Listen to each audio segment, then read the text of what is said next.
Hello, my name is Victoria Solomon, and I'm a research assistant at the Jean Monnet Network on Transatlantic Trade Politics.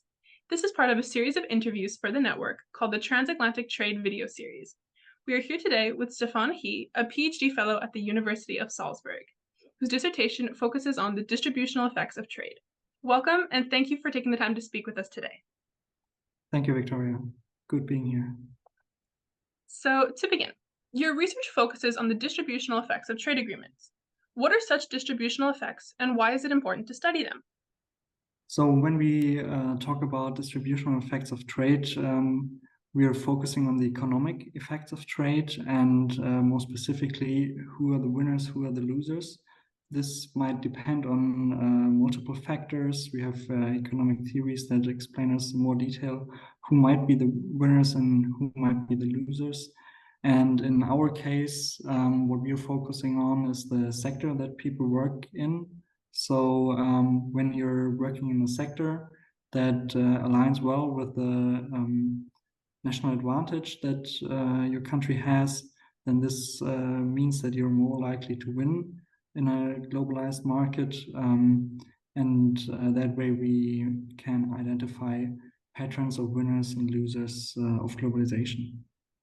I hope that answers the question. This, of course, is politically relevant because people might get upset about trade and other political questions, and this might even influence people's voting behavior. So that's why we look at it.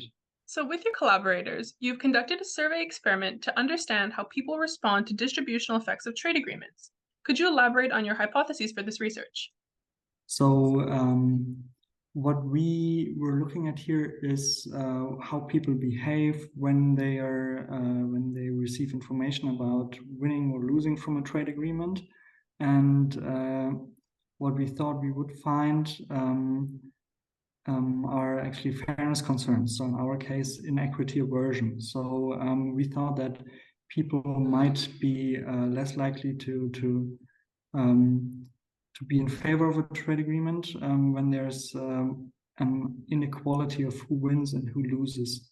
So we identified three dimensions: whether someone personally gains or loses from a trade agreement, whether the average citizen gains or loses from a trade agreement, and whether the average person in the trading partner country wins or loses from a trade agreement. And then we gave the respondents information on all of these three dimensions, and we were testing reacted to these treatments by whether they had a more positive opinion about a hypothetical trade agreement, and whether they would choose this specific configuration of a trade agreement over another configuration. What results has your research yielded thus far? How did people in your survey experiment react to different forms of inequality resulting from hypothetical trade agreements? So what we find is that actually there is this inequality aversion or inequity aversion, how we call it. So it's not just about your personal income, it's not just about one of the three dimensions, but people actually prefer to see others gain as well, benefit as well from a trade agreement, and to a similar extent on all three dimensions. So they are less likely to be in favor of a trade agreement when one of the three dimensions is significantly lower or higher than the others, and they have a strong preference towards equal distribution of gains and losses. So how does your research help us understand real-world trade agreements, such as the Comprehensive Economic Trade Agreement, CETA, between Canada and the EU? How might people's aversion to unequal effects of trade agreements impact the way governments approach trade negotiations with other countries? And what might you suggest as strategies to address those concerns? So I think we have to be realistic with what we can infer from our results, and we have to be careful with not over interpreting our results. This still is a hypothetical experiment. And in the case of CETA or the failed negotiations of the TTIP agreement, there's a lot more going on than just the economic dimension. There's on the European side, we saw a lot of anti-Americanism and misinformation. This is all analyzed in other studies. We are focusing on the economic side, and there what we can say is that if you're communicating about the economic effects of trade agreements, and you want to have more support for a trade agreement and argue in favor of one, it might be a successful story to tell that not only your country is winning or might be winning more than the other country. That's not what people care about. It's about a deal where everybody can profit from, and that's the story you would like to tell. And on the other side, if you want to raise concerns about trade agreements, it might be successful to paraphrase the unequal distribution of gains and losses, and to point out that there's not just winners or just losers, but it's a mixed picture. And that's what people care about according to our results. You also have an ongoing project examining the link between a country's regional differences in trade effects and populist voting patterns. Could you describe some of your findings from this research? Of course. So again, this is also not published yet, but under review. So yeah, we still have to be conservative with not overinterpreting the results. But what I find there is that there are regional patterns of winners and losers. So there are regions that align better with what a country is good at, and other regions are worse.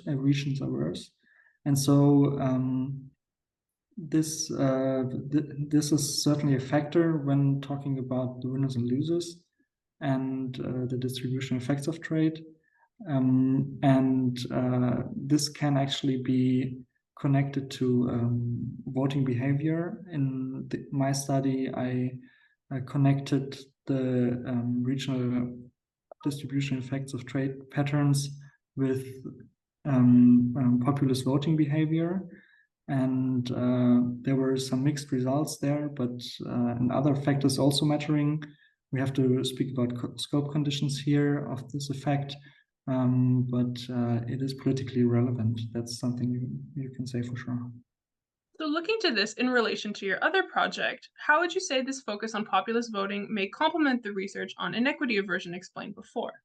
So what we do not do is have a real study of the impact on inequity of the studies, but for inequity aversion, we contribute to the literature and we give further evidence that people care about how the influence on inequity is.